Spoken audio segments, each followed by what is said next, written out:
suis née en Israël et je vis en France. Je ne suis pas pratiquante et pourtant, l'identité juive me colle à la peau. Je ne comprends pas pourquoi. Alors, je pars avec ma caméra à la rencontre des juifs et non-juifs. Je leur demande de me répondre en 1 minute à cette question qui m'obsède. C'est quoi être un juif ? 1 minute pour dire qu'est-ce que c'est être un juif. Déjà, c'est assez difficile de répondre à ça en ne l'étant pas soi-même.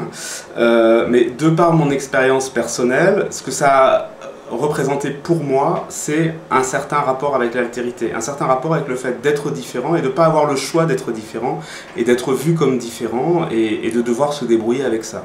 Voilà, pour moi ça a été ça parce que moi j'ai grandi dans une société où de fait j'étais différent mais sans très bien savoir pourquoi ni quoi en faire. Et effectivement, les gens qui étaient à côté de moi et qui savaient faire ça, c'était les juifs.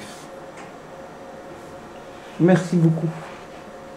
Ça va, c'était bon la minute? C'est très très bon. Et là, qu'est-ce que tu fais de tout cela?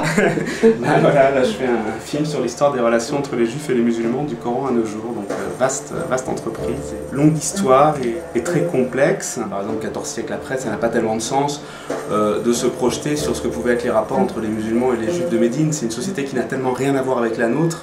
Or, il y a des gens aujourd'hui, de part et d'autre et pour des raisons opposées, par exemple, qui vont interpréter certains épisodes qui sont relatés dans le Coran pour en tirer des conséquences sur ce que c'est être juif et musulman aujourd'hui au XXIe siècle.